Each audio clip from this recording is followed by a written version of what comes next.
सभी को नमस्कार। आज आपके समक्ष जो है कुछ जीवीपंथ को लेके ही हम बात करेंगे, क्योंकि जब तक हमारे हेल्थ सेक्टर में एकमात्र रेफरल हॉस्पिटल जीवीपंथ हॉस्पिटल को अगर सुधारा नहीं जाए तो काफ़ी सारा अननेसेसरी इश्यूज़ लोगों के अंदर में, लोगों के लाइफ के साथ में या लोगों के फैमिली मेम्बर्स के साथ में होना जायज़ है। तो हम हिंदू राष्ट्रीय शक्ति की तरफ से हम प्रण लिए हैं कि अंडमान तथा निकोबार आइलैंड के हेल्थ सेक्टर को लेके को जो भी खामियां रहेगी, जो भी करना चाहिए बेटरमेंट के लिए, उसके लिए हम लोग आवाज़ उठाते रहेंगे। और जैसे कि आज आपके बीच में हम आए हैं, हमारे जो ओटी है, ऑपरेशन थिएटर है, उस विषय में हम थोड़ा बात करेंगे। क्योंकि हम जब भी हॉस्पिटल में वार्ड्स में विज़िट करते हैं, कैजुअल विज़िट करते हैं, सबके साथ में बात करते हैं, तो हमें ये पता चल रहा है आजकल कि ऑपरेशन डेट्स जो है काफ़ी लंबा टाइम ले रहा है। सोचिए कि आज अगर मेरा डायग्नोसिस हुआ है और हमें ये डॉक्टर्स का ये सजेशन है कि आपको सर्जरी या ऑपरेशन का ज़रूरत है, तो उतना तक ठीक है। उसके बाद एक डॉक्टर के तरफ से जो डेट्स आता है वो कम से कम 15 डेज टू 2 मंथ्स का रहता है। ये उनका, मैं डॉक्टर्स को बिल्कुल दोष नहीं दूंगा इसमें, क्योंकि ये प्रैक्टिकली एक्सपीरियंस है हमारा कि ओटीज़ जो है इतना भरा हुआ रहता है कि ऑपरेशंस के लिए पेशेंट्स का लाइन बढ़ता रहता है। और नॉर्मल सा बात है, जब क्यू रहेगा तो लास्ट जो पेशेंट रहेगा क्यू में, उसका डेट दूर ही रहेगा, नज़दीक नहीं रहेगा। इसका बहुत ही इम्पोर्टेंट कारण ये है कि हमारे ओटी जो है अभी फ़िलहाल 3 ओटी चल रहा है। हमारे जीवीपंथ हॉस्पिटल में 3 ओटी चल रहा है। एक है आपका लेबर ओटी चल रहा है, जो प्रेग्नेंट लेडीज़ के लिए होता है, ऑपरेशन करके जो है चाइल्ड बर्थ के लिए। और 2 ओटीज़ जो है वो आपका नॉर्मल सर्जिकल ओटीज़ में चल रहा है। एक ओटी को स्पेयर में रखा गया है इमरजेंसी के लिए। लेकिन यहाँ पे ऑल टोटल जो ओटीज़ है उसका मिनिमम रिक्वायरमेंट आज का डेट में रनिंग ओटीज़ जो है, मॉड्यूलर ओटीज़ जिसको बोलते हैं, मॉड्यूलर ओटी जो है 5 यूनिट का ज़रूरत है यहाँ पे, जिसके लिए काम करना बहुत ज़रूरी है। और हम ये हेल्थ सेक्टर से और चीफ सेक्रेटरी साहब और एलजी साहब से रिक्वेस्ट करेंगे कि ये सेक्टर को जो है, ऑपरेशन थिएटर को जो है बढ़ाया जाए और इसमें लगने वाले जितने भी इक्विपमेंट्स हैं उसको जल्द से जल्द मुहैया कराया जाए। क्योंकि ऑपरेशन थिएटर जैसे भी चल रहा है ठीक है, लेकिन जो भी इश्यूज़ हो रहा है, या तो ऑपरेशन थिएटर में ऑपरेशन करने लायक टाइम नहीं मिलने के कारण लेट हो रहा है, या फिर वो मटेरियल जो ऑपरेशन में यूज़ होता है, जो करने के लिए यूज़ होता है, या जो भी रिक्वायरमेंट्स होता है वो सर्जरी के लिए, वो नहीं अवेलेबल रहता है। हमारे पास ऐसे काफ़ी सारा इक्विपमेंट्स और मटेरियल्स का लिस्ट है जो कम से कम 6-7 महीना हो गया है, अभी तक जो है रिक्वायरमेंट फुलफिल नहीं हुआ है। उसमें से बहुत इम्पॉर्टेंट जो एक इक्विपमेंट है वो है आपका लिगाश्योर। ये लिगाश्योर जो है, आप हमारे नॉर्मल लैंग्वेज में समझ सकते हैं कि ब्लड वेसल्स और टिश्यूज़ को जो है वेल्डिंग करने के लिए रहता है, ताकि ब्लड ना निकले, ब्लड वेस्ट ना हो। तो ये एक बहुत इम्पॉर्टेंट इक्विपमेंट है जो कि एक्सीडेंट केसेस, जो कि आपका वाइटल इंजरी केसेस, इसमें जो है प्रायोरिटी में यूज़ होता है। और काफ़ी बार ऐसा देखा गया है कि ये मशीन या ये इक्विपमेंट नहीं होने के कारण लोगों को बाहर रेफ़र करना पड़ता है।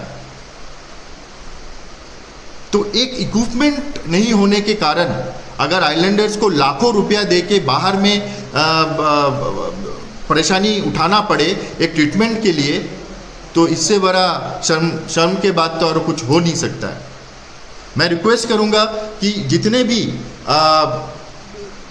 रिक्विजिशन में मटेरियल्स है हॉस्पिटल रिलेटेड या लैब्स रिलेटेड या ओटी रिलेटेड, ये सब जो है जल्द से जल्द मुहैया कराएं। और जो सिंपल मटेरियल्स है जैसे कि आपका ऑर्थो डिपार्टमेंट में हो गया है, जो वेट डालने का है, पैर में वेट डालने का जो रहता है, बहुत ही लेट या फिर नहीं होता है। ये जेम का जो इश्यूज है, इसके वजह से हमारे प्रोक्योरमेंट डिपार्टमेंट में सामान मंगाने का जो इश्यूज रहता है वो फाइल्स बढ़ते ही जा रहा है। मैं एडमिनिस्ट्रेशन, एलजी जैसे लोगों को या फिर मैं होम मिनिस्ट्री से भी मैं ये रिक्वेस्ट करूंगा कि अंडमान एंड निकोबार सेक्टर में ये चीज़ को थोड़ा इम्पोर्टेंस दिया जाए कि जेम प्रोसेस में जाने से काफ़ी सारा नुकसान या फिर खामियां जो है हमारे हेल्थ सेक्टर को ऊपर आ रहा है, जो कि बहुत ही डेंजरस है, बहुत ही इम्पॉर्टेंट है और इसको रेक्टिफाई करना आपका जिम्मेदारी है। और हम आशा करेंगे कि आप लोग ये जो इशू है जेम को लेके, इसको या तो रेक्टिफाई करें या फिर आप ऐसा एक प्रोसेस निकाले कि विदाउट जेम भी इमरजेंसी मटेरियल्स जो है 2 दिन या 3 दिन के अंदर में आप मंगा सकें। अगर आप जेम छोड़ के अलग से ये मटेरियल्स जल्द से जल्द मंगाएंगे, आई एम श्योर कि जीबी पंत हॉस्पिटल का नाम और जीबी पंत हॉस्पिटल का जो भी ट्रीटमेंट है वो बहुत ही उम्दा लेवल में जाएगा, बहुत ही सक्सेसफुल लेवल में जाएगा। मैं आशा करूंगा कि जो भी आज हम यहाँ पे बोल रहे हैं ये एडमिनिस्ट्रेशन और कंसर्न डिपार्टमेंट्स जो है सुने। हमारे ये ओटी, मॉड्यूलर ओटी को लेके मैं कुछ और बोलना चाहूँगा कि देखिए टोटल जो बेड्स है आपका ओटी, आपका जो पोस्ट ऑपरेटिव वार्ड में जितने भी बेड्स है टोटल अभी 17 बेड्स है। आप सोचिए 17 बेड्स में जो है मेल फीमेल सबको रखा जा रहा है, जो कि सही नहीं है। मेरा ये रिक्वेस्ट रहेगा कि ये मेल एंड फीमेल के हिसाब से जो है वार्ड को बनाया जाए। अभी जो वार्ड अवेलेबल है, जो अभी चल रहा है, इसको मेल वार्ड बनाया जाए ताकि जितने भी पोस्ट ऑपरेटिव पेशेंट्स हैं मेल, वो उस वार्ड पर जो है रह सके, और जितने भी फीमेल पोस्ट ऑपरेटिव पेशेंट्स हैं उनके लिए एक अलग से एक वार्ड बनाया जाए, जो कि मेरे ख्याल से अभी के जो पोस्ट ऑपरेटिव वार्ड है उसके वो बिल्डिंग के साथ साथ उसके बगल में जो लिफ्ट वाला सेक्शन है और जो फीमेल वार्ड है उसके बीच में जो स्पेस आता है, एक पैसेज आता है, एक मतलब हॉस्पिटल के आपका डायलिसिस यूनिट की तरफ जाने के लिए, उसके बगल में जो स्पेस है वहाँ पे जो है एक वार्ड बनाया जाए तुरंत, जिसमें फीमेल पोस्ट ऑपरेटिव वार्ड जो है उसको बनाया जाए, ताकि जो है मेल और फीमेल अलग हो सके। और उसके लिए जो भी प्रोजेक्ट है, जो भी आपका प्रोसेस रहता है, उसको जल्द से जल्द करें, उसको सैंक्शन जल्द से जल्द करें, क्योंकि जितने भी सर्जिकल पेशेंट्स हैं जो भी ऑपरेशन से आते हैं या उससे पहले जो वार्ड में एडमिट रहते हैं, उनको रेडी करने के लिए वो स्मूथली हो सके, वो स्ट्रेस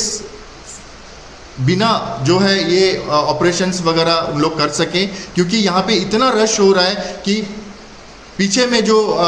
पेशेंट्स ऑपरेशन के लिए वेट कर रहे हैं उनको काफ़ी दिनों तक वेट करना पड़ रहा है। मेरा ये रिक्वेस्ट रहेगा, हम इसके ऊपर में जो है एक एप्लीकेशन और एक प्लानिंग भी जो है हम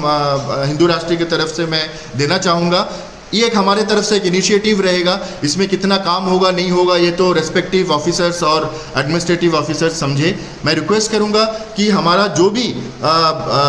रिक्वेस्ट रहेगा उसको कम से कम नज़रअंदाज ना करें, उसको कम से कम थोड़ा देखें, वरना आने वाले दिनों में लोगों का जो आक्रोश है, लोगों का जो ज़रूरत है, उसको लेके बहुत ही बड़ा आंदोलन या बहुत ही बड़ा मुहिम जो है चल सकता है। ऑलरेडी ये प्रोसेस में है, क्योंकि हम बार बार आपसे वही रिक्वेस्ट कर रहे हैं जो आइलैंडर्स का रिक्वायरमेंट्स है, और जो खामियां लोगों को झेलना पड़ रहा है, उसको लेके हम लोग रोज आपके सामने आ रहे हैं और आपको आगाह कर रहे हैं, आपको बोल रहे हैं, आपको इन्फॉर्मेशन दे रहे हैं, ताकि आप अपने ही बीच में रह के अपने ही ऑफिशियल वे में जो है ये प्रॉब्लम्स को सॉल्व कर सकें। Thank you so much.